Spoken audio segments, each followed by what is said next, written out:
अच्छा, the process जो है वो हम देखेंगे इसके अंदर कि सबसे पहले हम आई डिज़ाइन दिस कंसिडरिंग के लोगों ने अभी तक कभी टैक्स रिटर्न जमा नहीं कराई, पोर्टल पे रजिस्टर्ड नहीं है, कुछ भी नहीं है, एंड आज हम पहले दिन इसके बारे में कुछ देखने लगे हैं। अगर आप ऑलरेडी रजिस्टर्ड हैं या आपने पिछली टैक्स रिटर्न फाइल की हुई है तो ऑफ कोर्स ये प्रोसेस आपको फर्स्ट कपल ऑफ स्टेप्स करने की ज़रूरत नहीं है, ठीक है। Anyway, so the first thing that we'll be doing is कि we'll see how to register on FBR's e-filing portal which is called IRIS। उन्होंने उसका नाम IRIS रखा हुआ है, ठीक है। इसके बाद आप उसी पोर्टल के अंदर you register to file a tax return, क्योंकि FBR के पास बहुत सारी चीज़ें होती हैं जिनके लिए आप फॉर्म्स उनको देते हैं, तो वो आपसे फर्स्ट स्टेज पे पूछना चाहते हैं कि भाई किस चीज़ के लिए आप फाइल कर रहे हैं।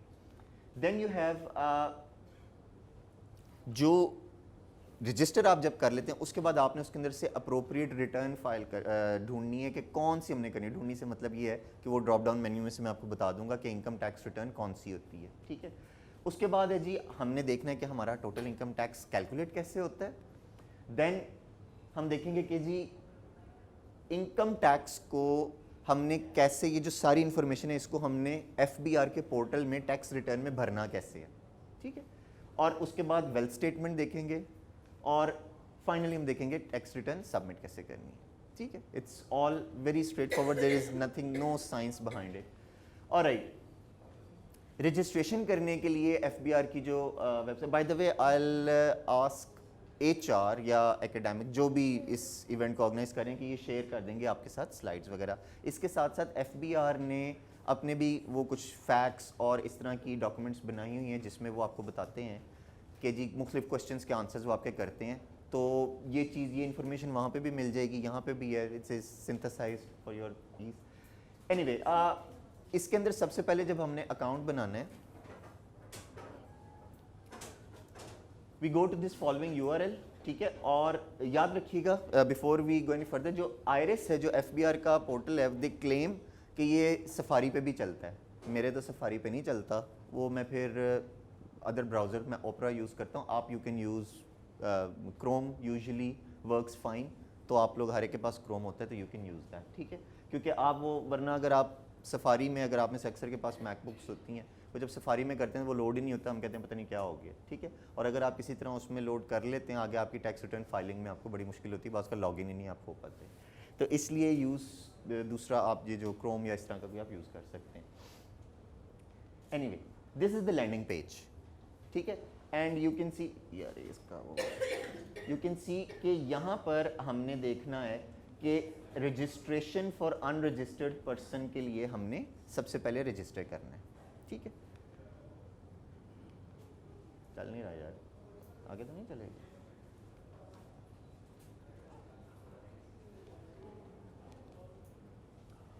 जब हम इसको क्लिक करते हैं इस पेज को, तो अनरजिस्टर, ये आपकी रजिस्ट्रेशन है इस पोर्टल पे रजिस्टर करने के लिए। इसका अभी आपकी टैक्स रिटर्न से कोई ताल्लुक नहीं है, सिर्फ हम अकाउंट बना रहे हैं, ठीक है। इस अकाउंट को बनाने के लिए हमारे पास, आपने याद रखिएगा, we are all individuals. Individual का मतलब है आप अपनी इंडिविजुअल कैपेसिटी में टैक्स रिटर्न भर रहे हैं। हम यहाँ पे कंपनीज का या पार्टनरशिप्स की बात नहीं कर रहे, ठीक है। आपका CN, आप लोगों ने NTN नेशनल टैक्स नंबर का नाम सुना होगा। अक्सर लोग कहते हैं यार NTN कैसे लें, आपको ज़रूरत नहीं है। Your CNI is your NTN, ठीक है। तो आपने अपना CNI तो हर एक के पास होगा, अगर आप नहीं आपके पास CNI से, you have bigger problems than tax return, ठीक है। इसके बाद आपने नाम, अपनी ये सारी इंफॉर्मेशन डालनी है, ठीक है। और जब आप ये सारी इंफॉर्मेशन डाल देते हैं, आपने इसके अंदर, क्योंकि आपकी रजिस्ट्रेशन टेक प्लेस करती है, आपका टेलीफोन नंबर, आपका CNIC नंबर, FBR वहाँ से वेरीफाई करता है आपकी आइडेंटिटी को। तो आपने अपना फ़ोन नंबर भी डालना है, मोबाइल नंबर, और आपने अपना CNIC नंबर डालना है। वंस यू डू दैट, ठीक है, इस सारे फॉर्म को आप फिल कर लेते हैं, और जब आप इसको सबमिट करते हैं तो आपकी ईमेल में भी और आपके फ़ोन पे भी वेरिफिकेशन कोड्स आते हैं। वो वेरिफिकेशन कोड्स जो हैं जब आप डालेंगे तो आपका अकाउंट जो है वो एक्टिवेट हो जाएगा, ठीक है। यहाँ पर ये आप देख रहे हैं SMS कोड, ईमेल कोड आपके पास आएंगे। ये दोनों उन्होंने एस्टेरिक से आपको बताया हुआ कि ये मैंडेटरी, ये आप डालेंगे, आपका अकाउंट बन जाएगा। अब ये अकाउंट बना है आयरिस पे, ठीक है, यहां तक कोई क्वेश्चन है? ऑलराइट, अच्छा जी, अकाउंट बन गया, now you can log in, ठीक है। वो आपको यूजर नेम और पासवर्ड ईमेल करते हैं। आपके आईडी कार्ड, आप जब सिम लेते हैं तो वो आपके नाम पे रजिस्टर होती है, ठीक है ना, इसीलिए एफबीआर आपसे इन्फॉर्मेशन, मुझे नहीं, आईटी वाले लोग इधर और बैठे होंगे, मैं तो नालायक इंसान हूँ, तो वो उसको वो डेटा वहाँ से वो आपका वेरीफाई करते हैं कि आपका CNIC और मोबाइल नंबर से वो देखते हैं कि जी सेम बंदा ही है। ऑलराइट यार मुझे, अच्छा जी, अब आपने फर्स्ट स्टेप हो गया, अब हमने टैक्स रिटर्न फाइल करने के लिए रजिस्ट्रेशन करनी है। माइंड यू ये चीज़ मैं आपको अभी लाइव भी दिखाऊंगा कि जस्ट अभी ज़रा इसके लिए, ठीक है। रजिस्ट्रेशन टैब में आपने जाके फॉर्म 181 है जो फॉर्म ऑफ रजिस्ट्रेशन फाइल, ये आगे ब्रैकेट में इनकम टैक्स है, ये आपने सेलेक्ट करना है। मेरे उसमें अकाउंट में ये थोड़ा सा फ़र्क नज़र आएगा because I have already registered, ठीक है, लेकिन अगर आपने रजिस्टर नहीं किया हो तो दिस विल शो अप, ठीक है। और I think we have a couple of seats there. इसके अंदर फिर आपने जब वो ये फॉर्म सिलेक्ट करना है तो उसके अंदर आपने ईयर बताना है, पीरियड, वो भी अभी मैं आपको दिखाता हूँ कैसे करना है। वो आप पीरियड सिलेक्ट करेंगे, ईयर आप डालेंगे बीच में, तो वो आपको उस ईयर की टैक्स रिटर्न के लिए रजिस्टर कर लेगा, ठीक है। तो अभी आज हम जहाँ पर खड़े हुए हैं, आप रजिस्टर होंगे 2018-19 टैक्स ईयर के लिए। द टैक्स ईयर, पाकिस्तान में जो टैक्स ईयर है, it runs from 1 July to the following 30 June, ठीक है। तो आप लोग जब टैक्स रिटर्न फाइल करते हैं तो आप इन 12 महीनों के लिए टैक्स रिटर्न फाइल करते हैं, राइट। तो हम लोग क्या करेंगे कि हम लोग जुलाई 2018 से जून 2019 के पीरियड के लिए टैक्स रिटर्न हमने फाइल करनी है, ठीक है। इसको कहता है एफबीआर, कहता है आयरिस, कहता है 2019 टैक्स ईयर, राइट। और अगर एज इट सेज कि अगर आपने टैक्स रिटर्न ऑलरेडी फाइल की हुई है तो इसका मतलब है you are already registered, you don't need to take this step. Anyways, जब आप ये देखिए, ये रजिस्ट्रेशन टैब था जहां से हमने वो फॉर्म सिलेक्ट किया था। Once you are registered to file a tax return, हमने आना है इस डिक्लेरेशन टैब, और इस डिक्लेरेशन टैब में ये जो पहला मैंने ये हाईलाइट किया हुआ है जो फॉर्म है, that is salary more than 50%। देखें, आप लोगों के वेरियस सोर्सेज ऑफ इनकम हो सकते हैं, ठीक है। इसमें अगर आपकी सैलरी आपकी टोटल इनकम का 50% से ज़्यादा है तो you are taxed as a salaried person, and I am assuming everybody here, जो everybody present here falls in this category, ठीक है। तो आपने ये कैटेगरी सिलेक्ट करनी है। जब आप इसको सिलेक्ट करते हैं तो आपके सामने टैक्स फॉर्म खुल जाता है, और उस टैक्स फॉर्म में फिर आपने इंफॉर्मेशन डालनी है अपनी इनकम की, और हर अपने जो सारी डिटेल है वो डालनी है। इस स्टेज पर आपको पता होना चाहिए कि आपके पास आपकी सैलरी स्लिप्स आपके पास होनी चाहिए। हमारे अकाउंट्स डिपार्टमेंट में से कोई है इधर जी? वो टैक्स सर्टिफिकेट सरकार दे दो, ठीक है। मिल गए, मेरा भी कल दो फिर। सारे हम देते मेरे को, तो आप ही कैलकुलेट कर ले, तो बहुत फनकार हैं ईमेल पे, ठीक है। वो टैक्स सर्टिफिकेट का फ़ायदा ये होता है कि आपको एक ही उस फॉर्म के अंदर बता देते हैं कि आपकी सैलरी ये थी सारे साल की, और उसमें से टैक्स हमने इतना काटा हुआ है, ठीक है।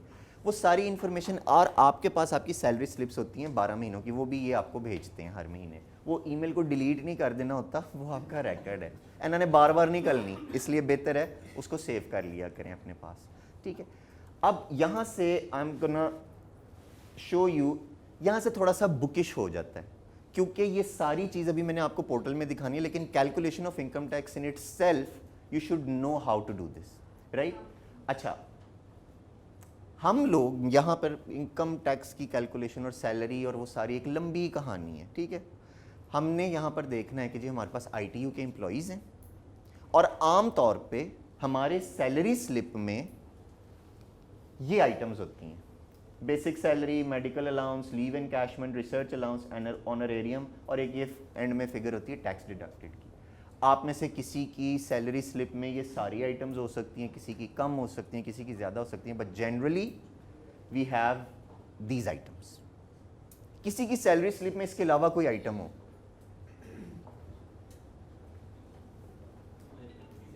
इनमें से कोई तो है ना, खाली इतनी सैलरी स्लिप आ जाती, ठीक है ना। So this is what your salary slip, इनमें से एटलीस्ट 2-3 आइटम्स आपकी सैलरी स्लिप में होंगी।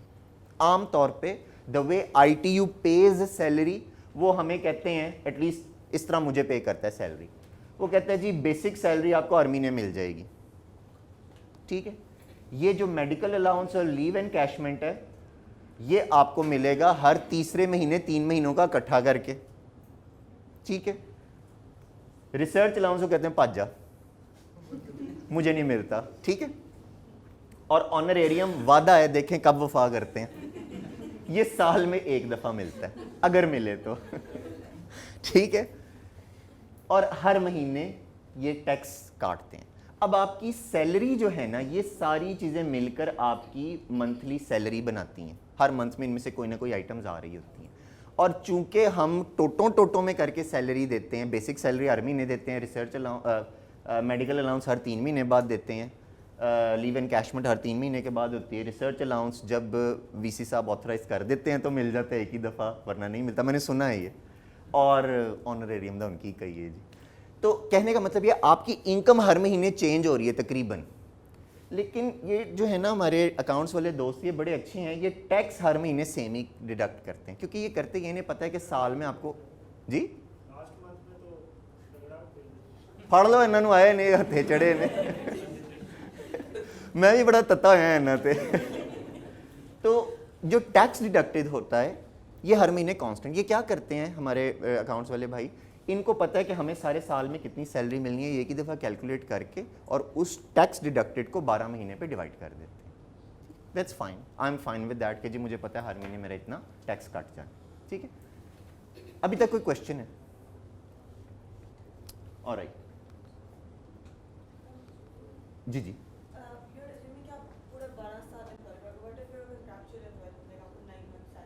बस वो 9 मंथ में आपको 1 साल के अंदर जितने भी पैसे मिले हैं, चाहे वो 9 मंथ्स में मिले हैं, 6 मंथ्स में मिले हैं, 12 मंथ्स में मिले हैं, that is your annual income. आपको 6 महीने ITU में थे, 6 महीने आप किसी और जगह थे, FBR डजंट केयर, वो कहते हैं कि जी 10 जगह आपकी एम्प्लॉयमेंट हो, टोटल इनकम आपने बतानी, ठीक है। अच्छा, जो हमें, मैं पिछली स्लाइड पे जाता हूँ, ये मेडिकल अलाउंस बड़ी अच्छी चीज़ है। ये मेडिकल अलाउंस इसलिए अच्छी चीज़ है कि बाकी सारी आइटम्स टैक्सेबल हैं, ये जितनी भी हमें मिलती है इसके ऊपर हमने टैक्स देना है, लेकिन ये जो मेडिकल अलाउंस है ये हमें एग्जेम्प्ट है, ठीक है। और एग्जेम्प्ट है up to 10% of basic salary. अगर मेरी बेसिक सैलरी 1 लाख रुपए है तो 10,000 रुपये पर मंथ के हिसाब से मुझे मेडिकल अलाउंस जो मिलेगा वो टैक्स फ्री है, लेकिन अगर उससे ज़्यादा मिलता है तो एडिशनल अमाउंट पे टैक्स है। Being in ITU, the way ITU works is के ITU हमें तकरीबन 8.5% ऑफ आर बेसिक सैलरी देता है। 1 मंथ सैलरी ना ये रहे तो तकरीबन 8-8.5% बन जाती है। चूंकि वो 10% से कम है तो हमारा ये मेडिकल अलाउंस सारे का सारा एग्जेम्प्ट होता है, ठीक है।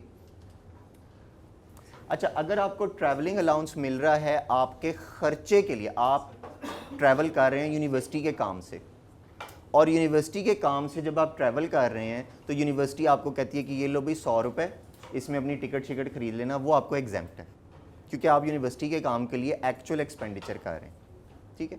लेकिन अगर आप ज़ाती सफ़र के लिए जा रहे हैं और आपको university for any reason travelling allowance दे देती है, आमतौर पे देती नहीं है यूनिवर्सिटी, तो वो आपको फुली टैक्सेबल है, ठीक है। ऑलराइट, अब हम लोगों ने क्या करना है, हमने अपनी पूरे साल की टैक्सेबल सैलरी कैलकुलेट कर लेनी है। You can use an Excel spreadsheet जिसके अंदर आपने सिंपली अपनी सारी इनकम डाल लेनी है। Let me actually show you, अगर मुझे यहाँ मिल गई, ये मैंने एक बड़ी सादी सी एग्जांपल जिसको हम अभी आगे वर्क भी करेंगे ये रखी है। Can everybody see? Sorry, basically आप क्या करेंगे कि आप अपनी मंथली सैलरी, अलाउंसेस, जो कुछ आपको मिल रहा है वो डाल के आप अपनी ग्रॉस कर लेंगे। This is the first step that you do. ये मंथली है बाय द वे, ठीक है। फिर आप क्या करते हैं, आप एक और कॉलम, और ये इसलिए ये फॉर्मेट फॉलो किया जा रहा है कि ये फॉर्मेट एफबीआर की वेबसाइट भी यही फॉर्मेट फॉलो करती है, ठीक है। इसलिए इस फॉर्मेट में आपको बताया कि फर्स्ट आपने जो आपकी सैलरी स्लिप में आ रहा था वो सारा आपने लिख लिया, 12 महीनों के लिए लिख लिया, ठीक है। मैंने इस एग्जांपल में अस्यूम किया कि आपको हर महीने इतने इतने इतने इतने पैसे मिल जाते हैं, ठीक है। नेक्स्ट कॉलम है एग्जाम्प्ट, आपका मेडिकल अलाउंस एग्जाम्प्ट है पूरे का पूरा, राइट। और फाइनल कॉलम में आ जाएगा ग्रोस माइनस एग्जाम्प्ट, आ जाएगा आपके पास टैक्सेबल कॉलम। और ये 2,10,000 आपकी 2,22,500 ग्रोस मंथली इनकम है और 2,10,000 आपकी टैक्सेबल इनकम है। टैक्सेबल इनकम वो इनकम है जिस पे टैक्स कैलकुलेट करना है, ठीक है। और अगर हम इसको एनुअल देख लें तो simply we multiply by 12 and we get these numbers. Now in order to calculate your income tax, कि हमने पे कितना करना है, we need to use this schedule, ठीक है। अब याद रखिएगा ये चीज़ है जो हर साल चेंज होती है, आपकी तनख्वाह तो चेंज होती है ना, ठीक है। लेकिन गवर्नमेंट हर साल बजट में जब वो आपको प्यार भरे तोहफे देते हैं तो वो ये होता है, ठीक है, जो वो हर साल बताते हैं आपको कि सैलरीड पर्सन जो है उसकी इनकम पे किस तरह हमने टैक्स कैलकुलेट करना है। How do we read this? इस साल ये जो स्केड्यूल है this is only and only applicable for tax year ending 30 June 2019, जो हमने फाइल करना है। जो इस साल हमें तनख्वाह मिल रही है इसके लिए एक अलग स्केड्यूल है जो गवर्नमेंट ने बजट में अनाउंस की है, ठीक है। इसके अंदर वो कहते हैं कि जी 4 लाख तक आपकी जितनी भी सैलरी, अगर आपकी सालाना सैलरी 4 लाख तक है तो उसके ऊपर कोई टैक्स नहीं और आपको टैक्स रिटर्न फाइल करने की ज़रूरत भी नहीं। 4 लाख से 8 लाख तक 1,000 रुपये टैक्स है, 8 लाख से 12 लाख तक 2,000 रुपये टैक्स है। असल काम स्टार्ट होता है 12 लाख से ऊपर। ये एक्सक्यूज मी, रिमेंबर ये these were those generous tax rules जो प्रीवियस गवर्नमेंट एक्सक्यूज मी उसने हमें ये दिए थे, लेकिन इसके बाद इस टैक्स ईयर के लिए वो चेंज हो गए, ठीक है। अब tax rate is pretty high. और वो कहता है कि जी how do we read this, हम कहते हैं जी कि 12 लाख से 25 लाख के दरमियान अगर आपकी एनुअल टैक्सेबल सैलरी बन रही है तो आपने 5% ऑफ अमाउंट एक्सीडिंग 12 लाख के ऊपर टैक्स देना है। मतलब कि फ़र्ज़ करें अगर आपकी टैक्सेबल सैलरी जो है वो 20 लाख है तो you basically fall in this category, right. तो आप क्या करेंगे, 20 लाख में से 12 लाख जो आपका स्लैब है वो माइनस करेंगे, that is 8 lakh times 5% which is 40,000 आपका साल का टैक्स बने। ज्यादा जल्दी तो नहीं बोल दिया? नहीं, वो नहीं, दोबारा बोल दूं। वेरी सिंपल कि जितनी भी आपकी टैक्स, फर्ज करें आपकी टैक्सेबल आमदनी जो है वो 30 लाख है, तो अब आप देखेंगे यहां से किस कैटेगरी में आप फॉल करें। 30 लाख फॉल्स बिटवीन 25 एंड 40, तो आप क्या करेंगे, 25 लाख से ऊपर जितनी भी आपकी अमाउंट है वो कितनी है, 5 लाख। उस 5 लाख का आप 15% लेंगे और उसको ऐड कर देंगे 65,000 में। That will be your tax liability for that particular year. इसमें ज़्यादा परेशान नहीं होना क्योंकि एफबीआर का सिस्टम ये आपको कैलकुलेट कर देता है। लेकिन इशू ये है कि जिस वक्त आपने कोई क्रेडिट्स बाज़ क्लेम करने होते हैं तो आपको पहले आप अपना टैक्स कैलकुलेट करते हैं, फिर क्रेडिट कैलकुलेट करते हैं, फिर वो आपने इनपुट करना होता है। तो it's better to know this stuff, ठीक है। जैसे हम में से कुछ लोग, वैसे तो मेरे ख्याल में ITU सर सबको ही रिसर्च अलाउंस देती है, सारे एम्प्लॉइज़ नहीं, सारों को नहीं देती, सिर्फ एकेडमिक स्टाफ को जी। वो अभी मैं आगे आपको एग्जांपल बताता हूँ कि जो गवर्नमेंट कहती है कि अगर आप किसी रिसर्च बेस्ड जॉब से किसी हायर एजुकेशन इंस्टीट्यूशन में एसोसिएटेड हैं और रिसर्च से रेलिवेंट आप काम कर रहे हैं तो आपको खसूसी रियायत मिलती है, ठीक है, which is called a tax reducer for researchers and academics. और वो क्या करता है, वो आपकी जो भी टैक्स लाइबिलिटी होती है उसको 40% रिड्यूस कर देता है फॉर दिस ईयर। इस साल से वो भी कम होकर 25% हो गया, ठीक है। Will see in a moment, क्योंकि ITU की फैकल्टी के लिए that is a relevant thing.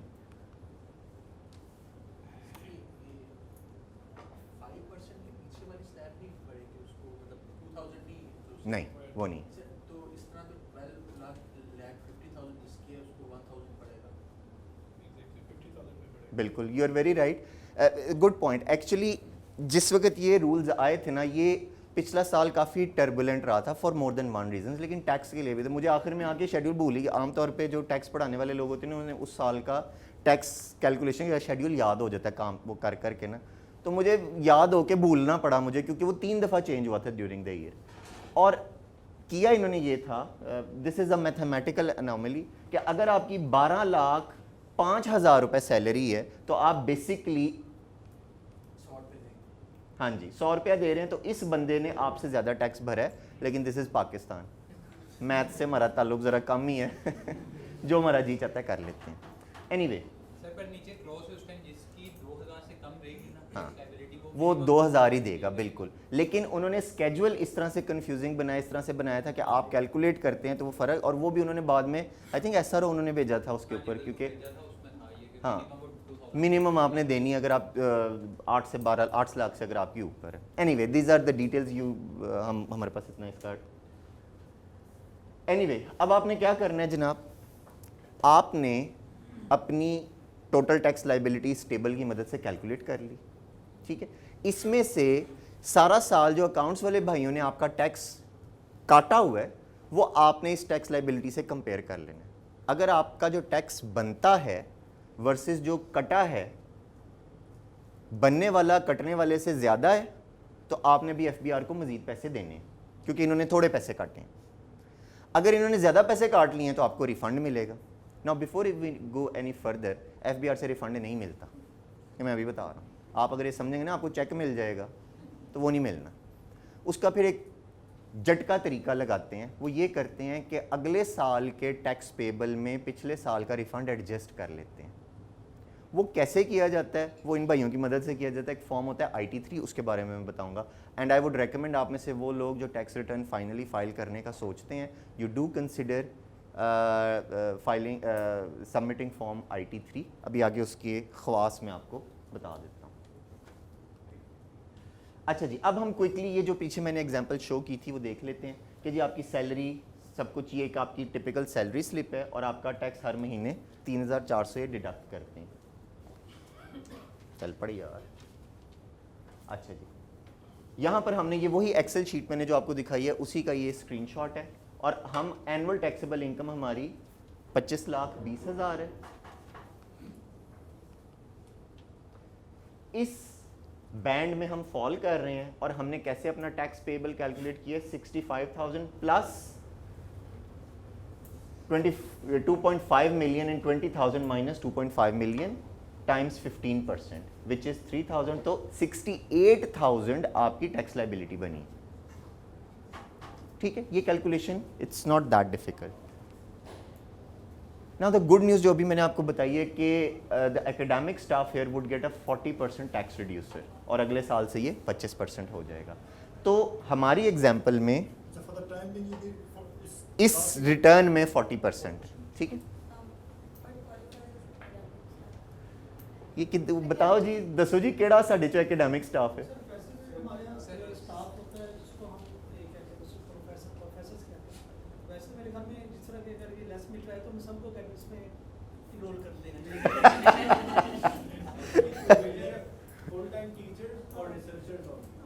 Full time teachers and researchers जो हमें बता रहे हैं उनको ये मिलता है। जो बताएं जी, एवरीवन।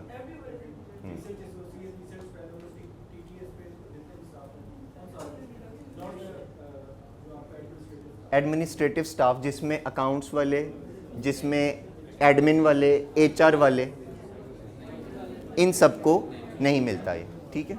और मैनू ना कहो कुछ आपस में लड़ो यार मेरा कसूर नहीं, मेरा बस चले तो सबनों दवा दा, ठीक है। ऑलराइट, फिक्र ना करें, हमारा भी कम हो गया जी, 40 से हमारा भी 25 हो गया अच्छा, तो आप बेसिकली क्या करेंगे, you multiply your tax liability by 60%, तो ये आपकी टैक्स लाइबिलिटी बन जाएगी, ठीक है। वो 40% रिड्यूसर आपको मिलना है, तो 60% से मल्टीप्लाई कर लें, सिंपल मैथ है। तो साल की आपकी 40,800 टैक्स लाइबिलिटी बनी है। इसको आपने 12 पे डिवाइड किया तो 3,400। ये इन भाइयों ने पहले ये सारा कैलकुलेट कर लिया था, इसलिए उन्होंने आपकी सैलरी स्लिप में टैक्स काटा 3,400 और साल के एंड में कहा ना आपने एफबीआर से कुछ लेना है ना उनको देना है। ठीक है, अगर ये कैलकुलेशन इन्होंने सही नहीं की हुई थी तो फिर कोई बीच में डिफरेंस निकल सकता है। ठीक है, बाज़ का ऐसे होता है कि साल के दौरान आपका कोई इंक्रीमेंट लग जाता है या कोई पेमेंट आपकी आती है, कोई आप एडिशनल काम करते हैं, कोई प्रोजेक्ट वर्क मिल जाता है, उसकी वजह से बाज़ का होता है थोड़ी सी कैलकुलेशन आगे पीछे हो जाए, लेकिन they are usually good with that, वो उसको भी इनकॉर्पोरेट कर लेते हैं। ठीक है, लेकिन अब प्रॉब्लम, और ये इसलिए की जाती थी कि आपको टैक्स रिटर्न फाइल करने की प्रीवियसली ज़रूरत ना पड़े कि सारा आपका टैक्स पे हो रहा है, लेकिन अब गवर्नमेंट की रिक्वायरमेंट है कि जी सबने रिटर्न फाइल करनी है, तो फिर अब साथ साथ करनी है हमने। एनीवे, जब हमने टैक्स कैलकुलेट कर लिया तो ये सारी इंफॉर्मेशन को अब हमने पोर्टल में इनपुट करना है, जो मैं अभी आपको लाइव दिखाता हूं। उसके बाद हमने वेल्थ स्टेटमेंट भी बनानी है, ये भी हम लाइव पोर्टल में देखेंगे। और बल्कि let's start with our portal जनाब।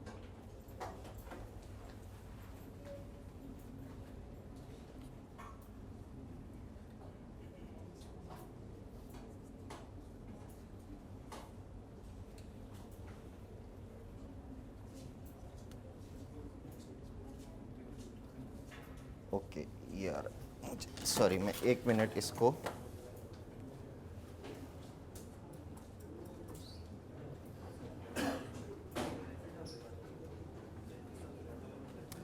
जो आपका यहां पर रजिस्ट्रेशन नंबर है दैट इज योर CNIC। ठीक है, ये याद रखना है।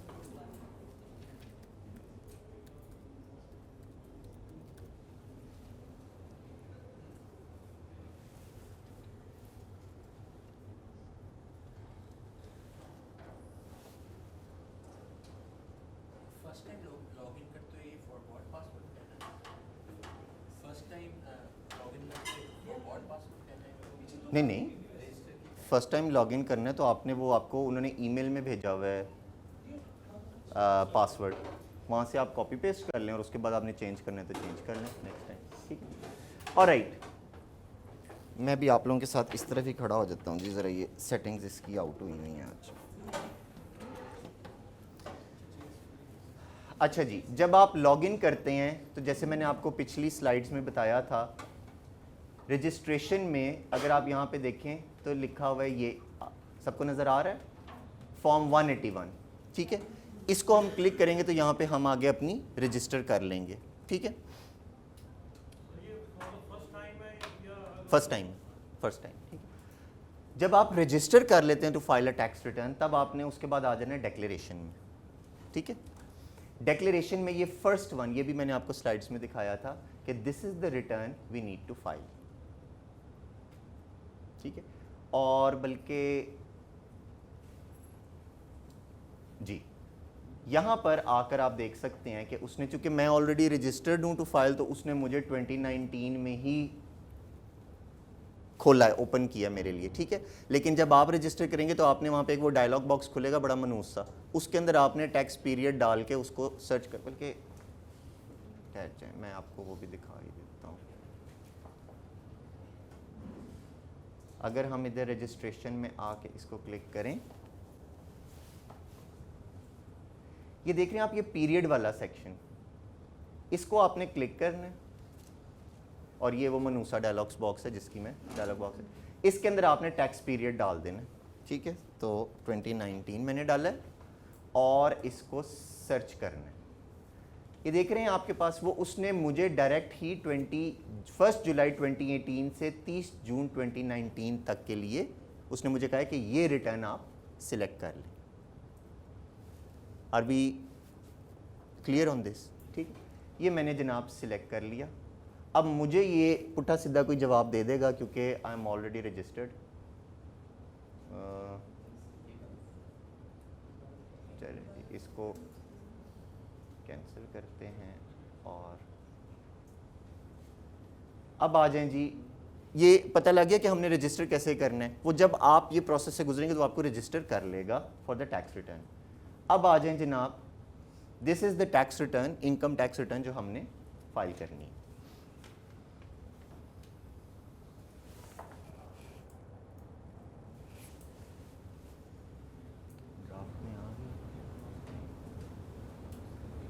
चल पड़ भाई।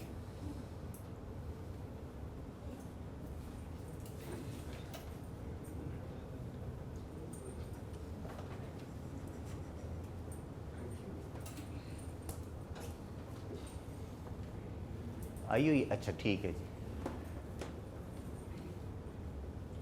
जब आप पहली दफ़ा टैक्स रिटर्न के लिए रजिस्टर करेंगे तो ये आपको सीधा टैक्स रिटर्न पे ले जाएगा, ठीक है।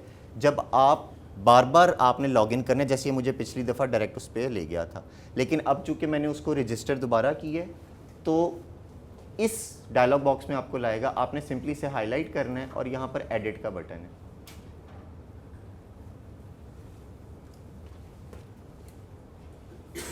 This is the new FBR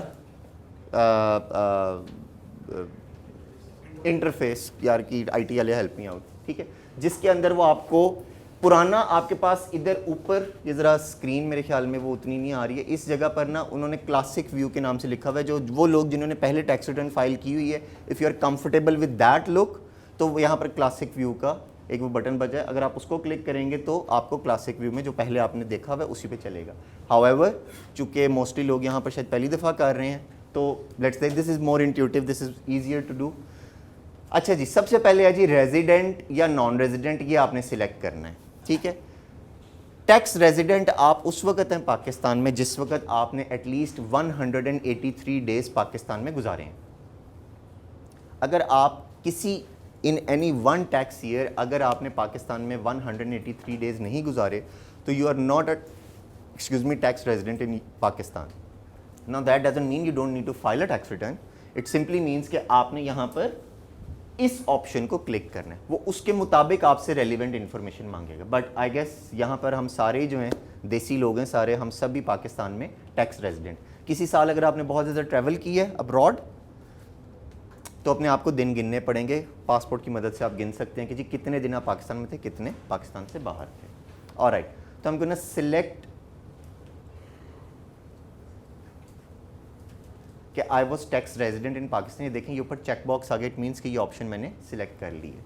और थोड़ा सा ये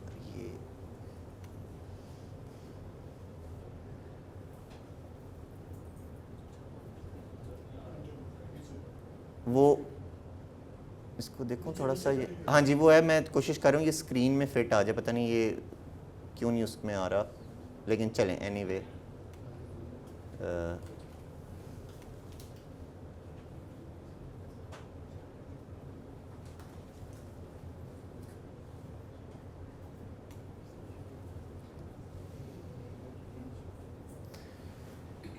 डिफरेंट यहाँ पे उसने आइटम्स दी हुई हैं, annual salary, annual deduction on salary, blah blah blah. हम लोगों ने एनुअल सैलरी में चले जाना है, ठीक है।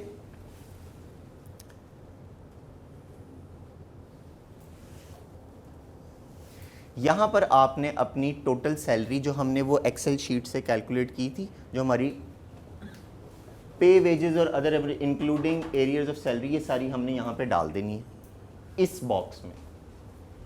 और इस बॉक्स में हमने वो मेडिकल अलाउंस वाली अमाउंट, एग्जेम्प्ट अमाउंट डाल देनी है, ताकि हम FBR को बता रहे हैं कि भाई टोटल तो मुझे IT उन्हें 25 लाख रुपए दिए थे, लेकिन बीच में से 1.5 लाख रुपया जो है ना वो टैक्स एग्जेम्प्ट है, तो सिर्फ 23.5 लाख पे टैक्स कैलकुलेट करना है।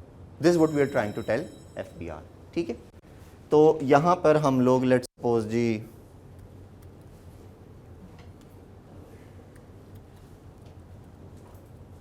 $25 लाख डाल देते हैं जितना भी बनता है, और यहाँ पर हमने 1.5 लाख डाल दिया।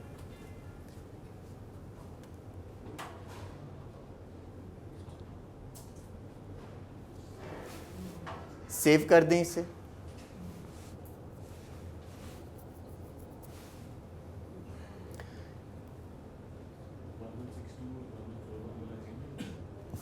वो डिफरेंट, अब वो नहीं, वो हैं, वो फॉर्म वही हैं। इन्होंने इस तरह आसान, ये इंटरफेस आसान कर दिया कि इसी के अंदर वो सारी इन्फॉर्मेशन आप डाल, पहले हमने सिलेक्ट किए हैं ना 114 पे, हमने ये इनकम, इस वक्त हम इन्फॉर्मेशन 114 में डाल रहे हैं। 116 वेल्थ स्टेटमेंट भी इसी के अंदर आगे वो दे देते हैं, ठीक है। और राइट यार, थोड़ा सा इसको और छोटा आप कर देते हैं क्योंकि वो भी नीचे से जो है ना कंट्रोल माइनस कमांड माइनस आ रहा है जी नीचे वो ऑप्शन। शो मोड आ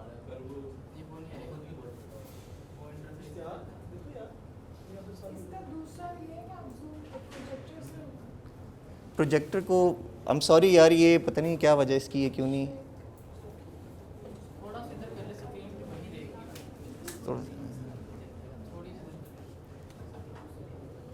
बस बस बस बस अब यहीं पे रहेगी बस एकदम कमांड माइनस कर देते हैं बस अब इधर रहेगा इधर आ रही है सारी स्क्रीन नज़र हमें। चलें आगे चलते हैं। हमने सैलरी की इंफॉर्मेशन डाल दी, अब हमने कंटिन्यू करना है। अब ये बेसिकली कर क्या रहा है, अगर आप देखें ये ऊपर हमें ना स्टेप बाय स्टेप लेके जा रहा है। इसमें से हर स्टेप आपके लिए रेलिवेंट नहीं होगा, वो मैं आपको बताता जाता हूँ। Sir if there are multiple sources of income तो वो सैलरी जो है वो एक दफे ये मेंशन करेंगे सभी को कंबाइन करके पहले स्टेप हाँ जी जी बोलें बोलें जी जी। लेट्स अज्यूम वो जो सोर्स सैलरी को हम डिफाइन कैसे करते हैं। For example if I get some like foreign remittance जो मैं फ्रीलांस काम करता हूँ एज एन आईटी पर्सनल, तो उसके लिए जो मुझे फॉरेन रेमिटेंस मिलता है that comes under my salary. नहीं, वो अदर इनकम है, उसके लिए आगे अलग जगह बनी होती है। ठीक है, ये जब हमने स्टार्ट किया था तो हमने फॉर्म ही वो सिलेक्ट किया था जो सैलरीड पर्सन के लिए जिसकी 50% या उससे ज़्यादा इनकम सैलरी से आ रही है। अगर आपकी टोटल इनकम का 50% से लेस सैलरी से आ रहा है, फिर आप दूसरा फॉर्म खोलते हैं। ठीक है जी। सर अगर सैलरी जैसे 10 लाख है और मेरे बैंक अकाउंट में तो मंथली ट्रांसफ़र होती है, लेकिन बैंक अकाउंट की जो स्टेटमेंट है वो at the end of the year कुछ आपने पैसे लेन देन किया तो उसमें ट्रांसफ़र हो गई, हाँ। वो 12 लाख बन रही है। जी, क्या ये दोनों मैच करना ज़रूरी है आपस में?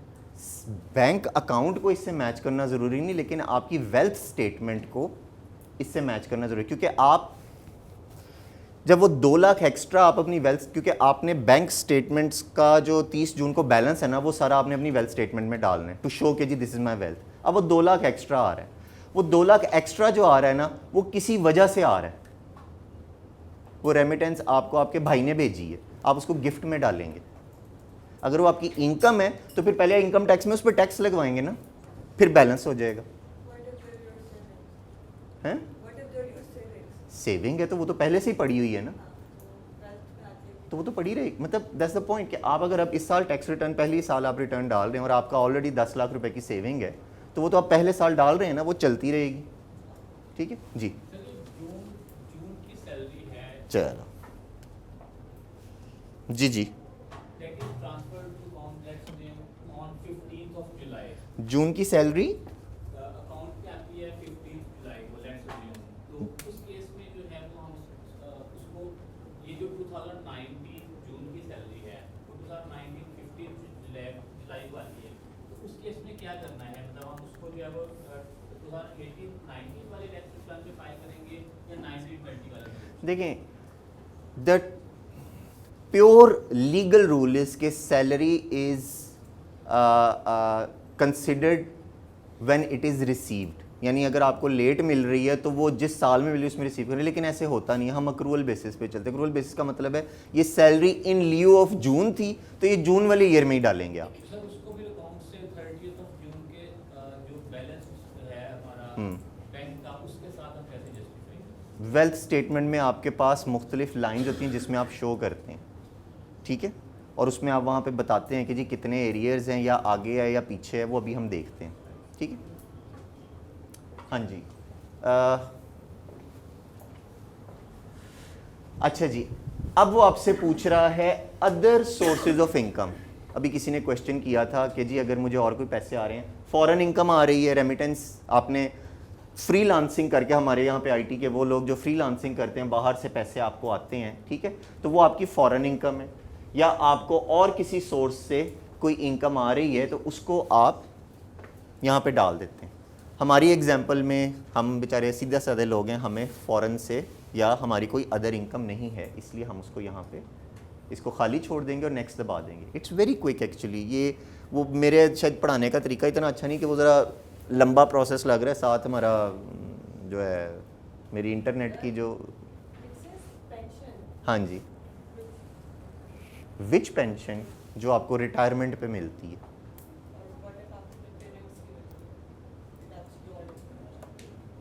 आपको आपके पेरेंट्स की पेंशन मिलती है, ऐसे क्योंकि को आप बताएं पेरेंट्स की पेंशन मिल सकती है? हाँ जी, हाँ, एक स्पेशल केस है। अगर बेटी मैरिड होती है फादर के बाद, लेकिन वो तो सरकारी इदारे मुलाजिम थे ना, सरकारी मुलाजमिन की पेंशन टैक्स फ्री होती है, मुबारक हो। सरकारी मुलाजमिन जो होते हैं उनकी पेंशन फ्री होती है, उनको टैक्स फ्री होती है, हैं? नहीं, वो आपने वो करना नहीं है, वो डिक्लेयर नहीं करने की आपको ज़रूरत है, वो फ्री है आपको। मतलब फ़र्ज़ करें आपको आपकी अपनी टैक्सेबल इनकम, जी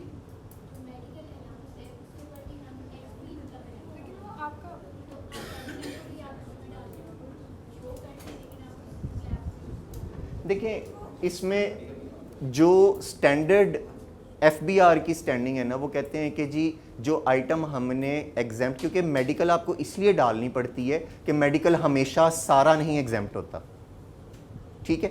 किसी बंदे के लिए सारा एग्जाम्प्ट होगा, मेरे और आपके लिए सारा मेडिकल अलाउंस एग्जाम्प्ट है। मेडिकल अलाउंस की कई किस्में होती है, किसी जगह पर हो सकता है मुझे 15% ऑफ माई बेसिक सैलरी मिल रहा हो, तो उसमें से 10% एग्जाम्प्ट है, 5% फिर भी टैक्सेबल है, तो वो आपने वहाँ डालना है ना, बताना है, ठीक है? लेकिन जो सरकारी इदारे के मुलाजमीन को पेंशन मिलती है, मेरे अब्बा जी भी सरकारी मुलाजिम रिटायर हुए हैं, याशी कर रहे हैं, पेंशन आती है, कोई टेंशन ही कोई नहीं है, ठीक है? वो टैक्सेबल नहीं है, इसलिए वो एफबीआर कहते हैं हमें ज़रूरत भी नहीं है, क्योंकि याद रखिएगा कि एफबीआर अन्ना नहीं बैठा हुआ। आप अगर ये समझना कि हम यहाँ पर डिक्लेयर नहीं करेंगे तो एफबीआर को पता नहीं चलेगा, ये आपके अकाउंट्स वाले भाई एफबीआर को एक एक चीज़ बताते हैं कि जी शाहरुख इरफान को हमने इतने पैसे दिए हैं, फलानी फलानी डेट पे दिए हैं, इस तरह से हमने उन्हें ट्रांसफ़र किए हैं। क्यों जी, स्टेटमेंट में क्या क्या भेजते हैं उन्हें, सब कुछ ये उनको भेजते हैं। एफबीआर फिर उसे कंपेयर करता है कि जो आपने रिटर्न डाली है उसके साथ वो कंपेयर हो रहा है या नहीं। तो आप एफबीआर की तरफ से देखें, अगर एफबीआर के पास आपने हर इंफॉर्मेशन भेज दी और उनको देखना पड़ेगा, उन्हें टाइम बड़ा लगता है, तो सम टाइम्स वो कहते हैं कि जो टोटली एग्जेम्प्ट अमाउंट है वो आप हमें बताने की ज़रूरत नहीं है, बस ठीक है ना, हमें तो उसका कोई फ़ायदा नहीं, आप लिखें बाद में भी तो आपने डिडक्ट ही करना है तो छोड़ दें। लेकिन medical is a special case, क्योंकि बाज़ होता है कि आपको मेडिकल अलाउंस नहीं मिलता, आपको रीइंबर्समेंट होते हैं मेडिकल एक्सपेंसेस, उसके लिए फिर मज़ीद वो डिफरेंट कहानी है। हम चूँकि ITU में नहीं, उससे हमारे लिए रेलिवेंट, इसलिए हम उसको ज़्यादा डिटेल में नहीं देखते। अच्छा जी, ये क्या है आइटम्स? अच्छा जी, यहाँ पर ज़कात, एजुकेशनल एक्सपेंस, फुल टाइम, और ये शो मोर में इधर, ये वो चीज़ें हैं जो आपकी टैक्स लाइबिलिटी को कम करती हैं। यहाँ पर वो आइटम्स दी हुई हैं, उन्होंने एक ही जगह सारी दे दी हैं, लेकिन इनमें से ज़कात जो है, अगर आप ज़कात देते हैं और वो कुछ क्राइटेरिया मीट करती है जब आपने ज़कात दी है, तो वो आप अपनी टैक्सेबल इनकम में से माइनस कर सकते हैं, वो आपने यहाँ पे देनी है, ठीक है? इसी तरह एजुकेशनल एक्सपेंसेस, अगर आपकी सालाना आमदनी 15 लाख रुपए से कम है और आप फुल टाइम एजुकेशन में हैं, तो आप अपनी एजुकेशनल एक्सपेंसेस को डिडक्ट करवा सकते हैं। यानी आप फ़र्ज़ करें आप हमारा एग्जेक्टिव MBA कर रहे हैं, सारा हफ्ता आप नौकरी करते हैं और वीकेंड पे आप आके पढ़ाई करते हैं, ठीक है? और अगर आपकी सालाना आमदनी 15 लाख रुपए से कम है, तो जो फ़ीस आप ITU को दे रहे हैं वो फ़ीस डिडक्ट हो सकती है। तो अगर आप में से कोई लोग फुल टाइम एजुकेशन में हैं और 15 लाख से कम है सैलरी, तो आप लोग ये क्लेम कर सकते हैं। वो फुल अमाउंट होगी लेस, मतलब फॉर एग्जांपल 1.5 लाख रुपए एक फीस है, हाँ। 1.5 लाख हाँ रुपए जी। टैक्स लायबिलिटी में से लेस हाँ जी, टैक्स लाइबिलिटी में से नहीं होता, ज़कात और educational expenses income, taxable income में से होंगे, ठीक है? And they can go up to 0, आपकी इनकम टैक्सेबल इनकम नेगेटिव में नहीं भेज सकता वो, ठीक है? अच्छा, ये टीचर अलाउंस मैंने अभी आपको बता दिया है कि आपकी जो 15 लाख से ज़्यादा हो रहा है, फिर नहीं मिलता ये अलाउंस, ठीक? चलें आगे, ठीक है? इसके अंदर और भी कैटेगरीज हैं, ये 2-3 ज़रा मशहूर हैं। ओके, हमने कहा कि जी हम फुल टाइम टीचर हैं, इसलिए हमने इसको क्लिक किया, और उसके अंदर हमने कहा कि जी हमारा ये जो टैक्स डिडक्शन थी वो कितनी थी, फ़र्ज़ करें जी 20,000 थी, वो हमने कैलकुलेट की थी, चलें जी वो 20,000 हमने यहाँ पे लिख दी।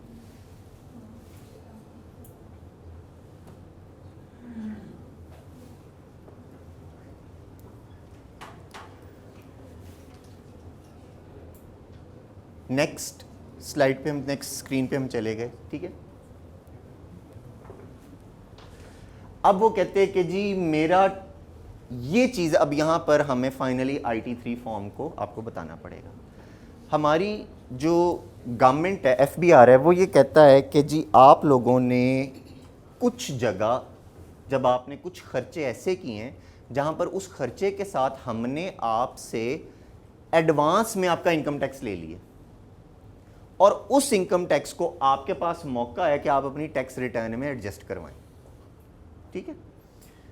आप लोग नई गाड़ी खरीदते हैं, उसकी रजिस्ट्रेशन के वो होता है ना, फाइलर को इतने पैसे, नॉन फाइलर इतने देगा, तो आप चूंकि फाइलर होंगे तो आपको वो जो टैक्स, मसलन मैंने जब गाड़ी खरीदी 50,000 रुपये उसके ऊपर एडवांस टैक्स था, तो वो 50,000 रुपया मैं इधर क्लेम कर सकता हूँ, क्योंकि वो मेरी इनकम टैक्स, वो एडवांस इनकम टैक्स के नाम से उन्होंने लिया है, ठीक है। इसी तरह से आपके बैंक में कैश ट्रांजैक्शन अगर आप करें तो उसके ऊपर कुछ टैक्स कटता था। इसी तरह आपकी मोबाइल फ़ोन बिल, ये तो बड़ा मशहूर हमारा किस्सा है मोबाइल फ़ोन बिल वाला, इंटरनेट के बिल्स के अंदर कुछ अमाउंट कटती है, ठीक है। आपकी प्रॉपर्टी की ट्रांजैक्शंस में एडवांस इनकम टैक्स कुछ कटता है, ठीक है। देयर आर डिटेल्स जो हम यहाँ पर डिस्कस, हमारे पास टाइम नहीं है इतना, तो अगर आपने कोई एडवांस टैक्स दिया हुआ है तो वो आप यहाँ पे डाल दें, जिससे ये होगा कि आपकी जो टैक्स लाइबिलिटी है ना वो रिड्यूस, क्योंकि आपने ऑलरेडी एक चीज़ दे दी, अब आपको देने की ज़रूरत नहीं है। अब प्रॉब्लम क्या है जो हमारे सब लोगों के लिए बड़ा यहाँ पे रेलिवेंट है, कि ये आपका, इन्होंने अकाउंट्स वालों ने क्या किया हुआ है, इन्होंने तो आपकी पूरा टैक्स काटा हुआ है। ये जो आपने एडवांस टैक्स बाहर पे किया हुआ है, ये अगर आप अपनी रिटर्न में एडजस्ट करवाएंगे तो आपका रिफंड क्रिएट हो जाएगा। और अभी पहले मैंने आपको बताया था रिफंड मिलता नहीं है FBR से, ठीक है। जिसकी वजह से हम ये रेकमेंड करते हैं, FBR ने खुद ये अलाउ किया है कि सैलरीड लोग जो हैं वो एक फॉर्म होता है IT3 फॉर्म, ये अकाउंट्स वाले इंशाल्लाह आपको भेज भी देंगे, पहले भी कई दफ़ा इन्होंने ईमेल किया हुआ है। उस IT3 फॉर्म में आप लिख देते हैं कि जी फलानी आइटम के लिए मैंने इतना टैक्स दिया और इस चीज़ को आप हमारी जो टैक्स काट रहे हैं उसमें से आप रिड्यूस कर दें।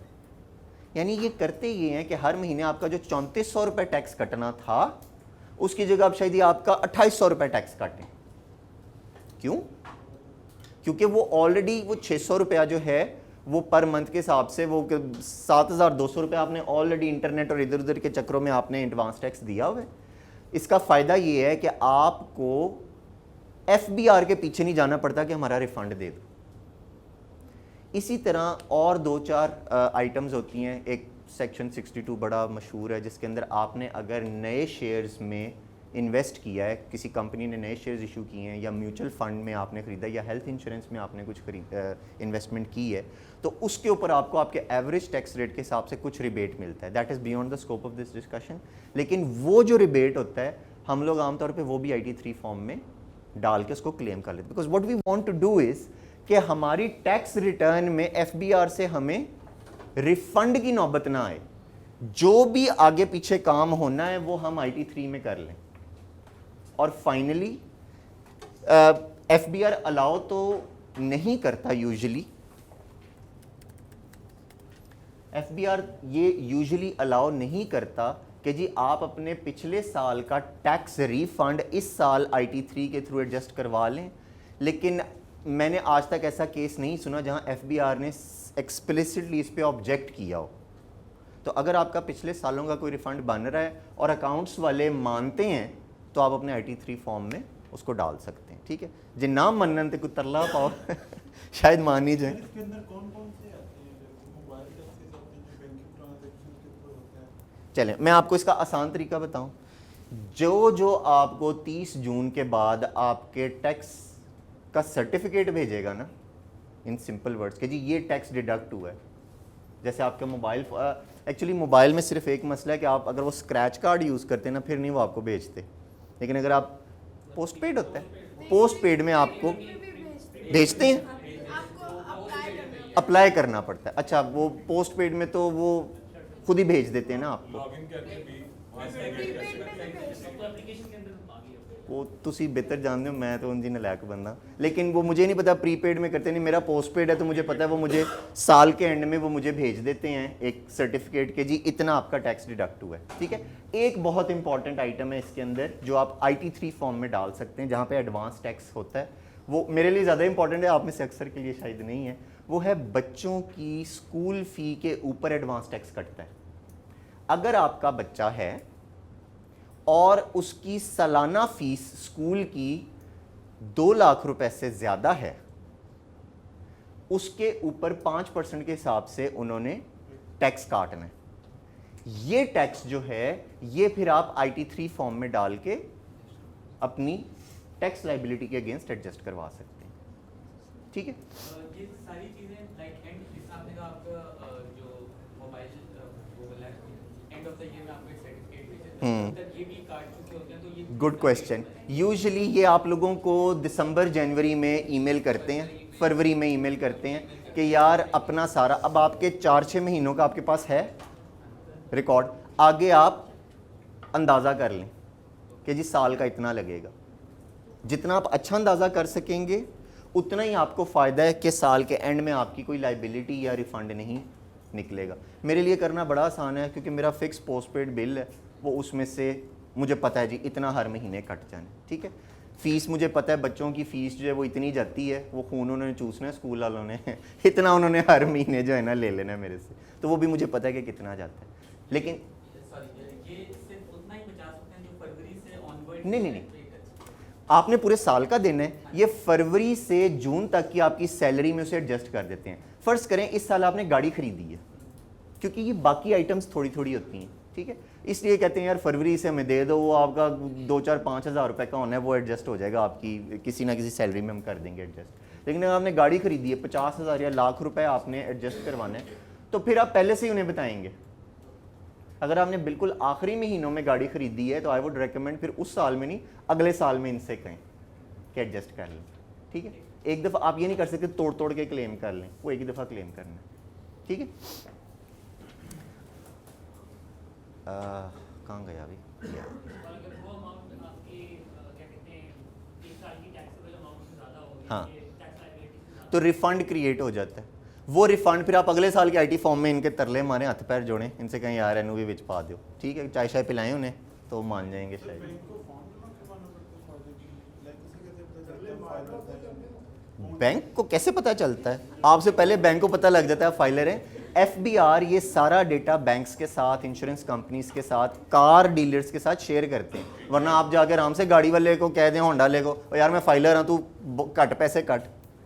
जब भी आप हाँ जी, जब भी आप ये रजिस्ट्रेशन करेंगे ना, तो बाय नेक्स्ट मंडे FBR अपना सिस्टम अपडेट कर लेता है और फिर बाकी अपने एसोसिएटेड जो इदारे होते हैं उनको, डिपार्टमेंट्स को बता देते हैं। somebody was raising hand। अगर वो हमारा एंड जो है वो अमाउंट नेगेटिव में आ गई, फिर FBR कैसे हमारे से कलेक्ट करता है? नेगेटिव मतलब कि आप, टैक्स मैंने कम दिया है, हाँ जी, वो और नेगेटिव क्रिएट हो जाएगा ना। ठीक है, अगर आपका टैक्स पेबल है अभी भी, चेक लिखेंगे, BOP में जाएं, लाइन में खड़े हो तो फ़ोन पे मुझे मैसेज आते हैं जी, अपना उस पर BOP की ऐप के अंदर है, आप वहाँ से पैसे जमा करने के लिए FBR ने बड़े अच्छे अच्छे तरीके बनाए हुए हैं। Refund is an issue. क्या चीज़? नहीं नहीं, वो तो एक्साइज का होता है, उसका तो टोकन टैक्स में एडवांस टैक्स कटता है कोई? मैंने कभी, उसमें इनकम टैक्स होता है। टोकन टैक्स में एडवांस इनकम टैक्स होता है? इनकम टैक्स होता है उसमें, कटता है बस। फिर जहाँ जहाँ पर है, ये FBR फेडरल, ये फेडरल इनकम टैक्स है ना, तो वो जो, यार यहाँ पे ज़रूर मेरी मदद कीजिएगा, आई am not very clear about this thing, ये गाड़ियों वाला, लेकिन एक्साइज जो है वो गवर्नमेंट ऑफ पंजाब का इदारा है। कुछ गवर्नमेंट ऑफ पंजाब आपसे, इसीलिए लोग कहते हैं ना जी इस्लामाबाद से गाड़ी रजिस्टर करा लो, क्योंकि वो पंजाब और इस्लामाबाद 2 डिफरेंट टेरिटरीज हैं। तो लाहौर में वो पंजाब रेवेन्यू अथॉरिटी, वो एक्साइज, सॉरी रेवेन्यू और एक्साइज वाले भी लेते हैं, और उसके अंदर शायद फेडरल का भी कोई पोर्शन होता है। नहीं, professional tax is something else. लेकिन अगर उसमें इनकम टैक्स होता है टोकन टैक्स में, मैंने इत्तेफाक से मैंने 2 दफ़ा जमा कराया, मैं देखा भी नहीं कभी। अगर होता है तो जनाब वो ज़रूर आप उसमें क्लेम कर सकते हैं। लेकिन वो देखना इनकम टैक्स है या नहीं। ऑलराइट, ये क्या थी, अच्छा ठीक है, हमारी एग्जांपल में हमारे पास यहाँ पे भी कुछ नहीं है, तो हमने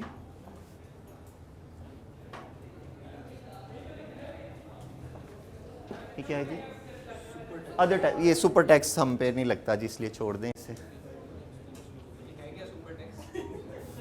सुपर टैक्स यार जो मुझे पता है इसका, टू बी ऑनेस्ट मैंने इंडिविजुअल्स के लिए सुपर टैक्स नहीं देखा। कुछ आइटम्स होती हैं क्योंकि इंपोर्ट में और कॉर्पोरेट टैक्स में बाज़ जगह सुपर टैक्स कंपनीज पे लगता है, इंडिविजुअल्स में I am not too sure, मैं देखूंगा। कंपनीज पे तो लगता है, कुछ बैंकिंग कंपनीज पे लगता था पहले किसी ज़माने में, अब भी कुछ कंपनीज हैं जिन पे सुपर टैक्स लगता है, लेकिन इंडिविजुअल्स पे आई am not aware of that and I don't know why they put it here. Right, finally let's, ये जी वेल्थ स्टेटमेंट आ गई, इनकम टैक्स रिटर्न आपने भर ली है, ठीक है, अब उसने साथ ही आपको वेल्थ स्टेटमेंट दे दी है, सही है। ये वेल्थ स्टेटमेंट में आप देखें इनफ्लोज, एसेट्स और आउटफ्लोज हैं। ये कह ये रहा है कि ये आपके ऑलरेडी पड़े हुए एसेट्स हैं, ये है जो इस साल इसमें इजाफा हुआ है, और ये है इस साल इसमें से जो आपने अपने एसेट्स में से जो खर्च की है, ठीक है। बाकी जो आपका बचेगा वो आपकी वेल्थ होगी ऑन 30th जून 2019, ठीक है। तो बारी बारी इसको क्विकली देख लेते हैं।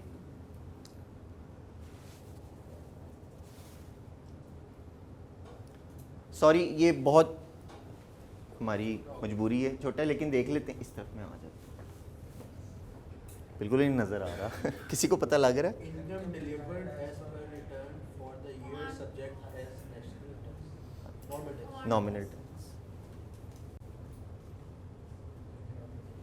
हाँ जी, income declared as per return, ठीक है, थैंक यू, ये बल्कि इधर नजर आ रहा है, ठीक है। वो कहते हैं जी income declared as per return for the year, वो इस साल जितनी भी आपने इनकम टैक्स अपनी रिटर्न में इनकम डिक्लेयर की है वो आपने यहाँ पे लिख देनी है, ठीक है। जो एग्जाम्प्ट इनकम है वो यहाँ लिख देनी है। कोई आपको तोहफा मिला है, अबू ने गाड़ी ले दी, ठीक है, बीवी से जेजा आ गया, लोन आपने किसी से उधार ली है, ठीक है, वो आ गया इसके अंदर, और अदर में प्रॉपर्टी, ज्वेलरी, बैंक अकाउंट्स, उस सारे का आपने टोटल यहाँ लिख देना है।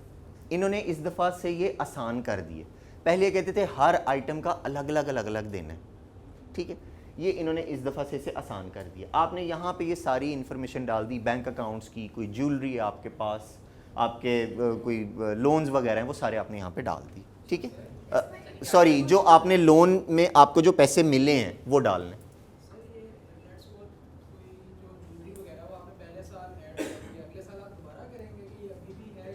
नहीं, उसकी वैल्यू आप डालते हैं ना,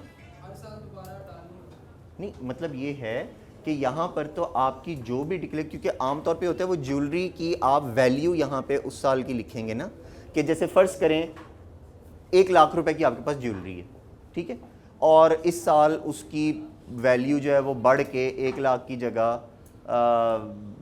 1,20,000 हो गई है, ठीक है, तो जो उसकी ज्वेलरी की वैल्यू है वो आपने यहाँ पे लिख देनी। हाँ जी,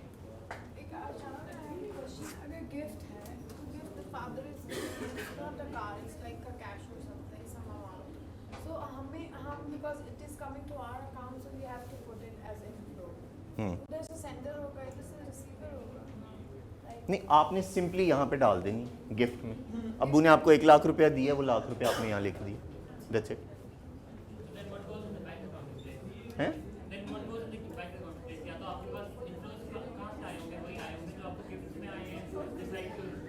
आम तौर पे गिफ्ट में आप वो आइटम लिखते हैं जो कैश इक्विवेलेंट नहीं है, ठीक है, जो यानी जो कैश नहीं है, मतलब आपको गाड़ी दे दी, ठीक है, इधर आप लिख देंगे वो आइटम्स जो आपके पास बैंक अकाउंट या इस तरह की है, जैसे बैंक अकाउंट में आपके पास लाख रुपया है वो आपने यहाँ लिखा, आपके पास ज्वेलरी है जिसकी वैल्यू 4 लाख रुपए की है वो आपने यहाँ लिखी, उन सबको ऐड करके आप यहाँ पे लिख देंगे। नहीं समझ आ रही इसकी, मैं बताता हूँ दोबारा।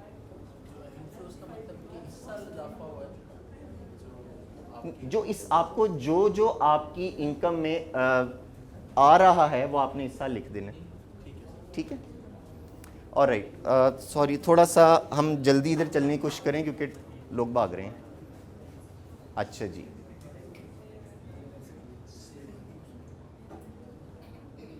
सेवन बैक, ये आपके वो एसेट्स हैं जो पिछले साल के हैं और नेट करंट एसेट्स इस साल के आ गए, ठीक है, जो आपकी इस साल एसेट्स में एडिशन हुई है। और आउटफ्लोज में it used to be very painful, और इसको करने का तरीका सिंपली है, क्योंकि देखिए प्रॉब्लम ये है कि वो कह रहा है कि आपकी साल के स्टार्ट में ये आपके एसेट्स थे, उनमें इतना इनकम आपकी इतनी आई है, ठीक है। लेट मी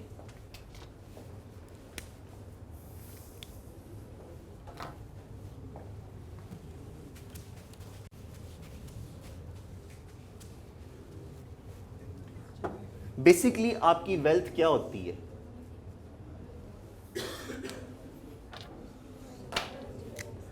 आपकी वेल्थ होती है जी, आपकी wealth at start of year plus your income for the year minus expenditure for the year. ये आपकी करंट ईयर की वेल्थ हो जाती है, ये पिछले साल की वेल्थ थी, इसको मिलाते हैं तो आज आपकी 30 जून को वेल्थ कितनी हो गई है, ठीक है।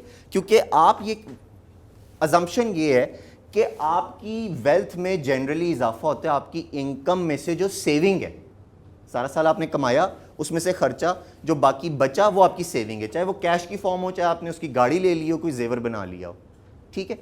तो गवर्नमेंट ये इस वक्त करना चाह रही है कि आपसे उन्होंने इनकम पूछ ली है, अब वो आपसे पूछ रही है आपने खर्ची कहाँ खाए। Now this is very difficult for you to see कि यार मतलब मुझे क्या पता साल में मैंने कितने बर्गर खाए हैं, तो मतलब बिल्स देना तो आसान है, हाउस होल्ड एक्सपेंडिचर इन चीज़ों को देखना ज़रा मुश्किल हो जाता है, ठीक है। तो आमतौर पर फिर ये करते हैं कि बैलेंसिंग फिगर आप डाल देते हैं। इसको बैलेंस करने के लिए हाउस होल्ड एक्सपेंस वो एक कैटेगरी होती है, क्योंकि यूटिलिटीज़ आपके पास सारे साल के बिल पड़े हुए हैं, वो आपने डाल दिए, फॉरेन ट्रैवलिंग है, आपकी कोई एजुकेशन एक्सपेंस है वो डाल दिए, अदर में कोई और सिग्निफिकेंट खर्चा था वो आपने डाल दिया, ठीक है। और फाइनली जो आपके पास बच जाता है, जो बैलेंसिंग फिगर है, वो आप यहाँ पे डाल के, क्योंकि आपने अपनी वेल्थ स्टेटमेंट को बैलेंस करना है।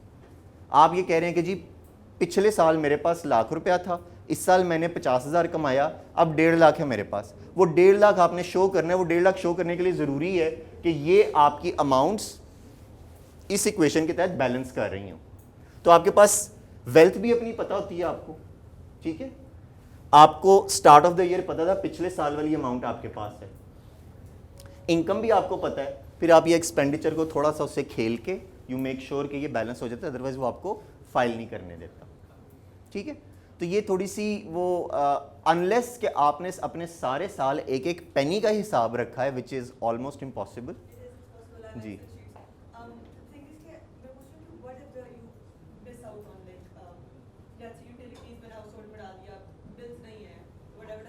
देखिए मैं आपको बताता हूँ, प्रैक्टिकली इट डजेंट मैटर, ठीक है, क्योंकि हम लोग जो यहाँ पर है ना, FBR का हमारे से कोई ख़ास प्यार मोहब्बत नहीं है। FBR डजेंट केयर, उनको पता है कि उनको टैक्स हमसे ऑलरेडी मिल चुका है, FBR को ऑलरेडी हमसे पैसे मिल चुके हैं और उनको मज़ीद नहीं मिलने।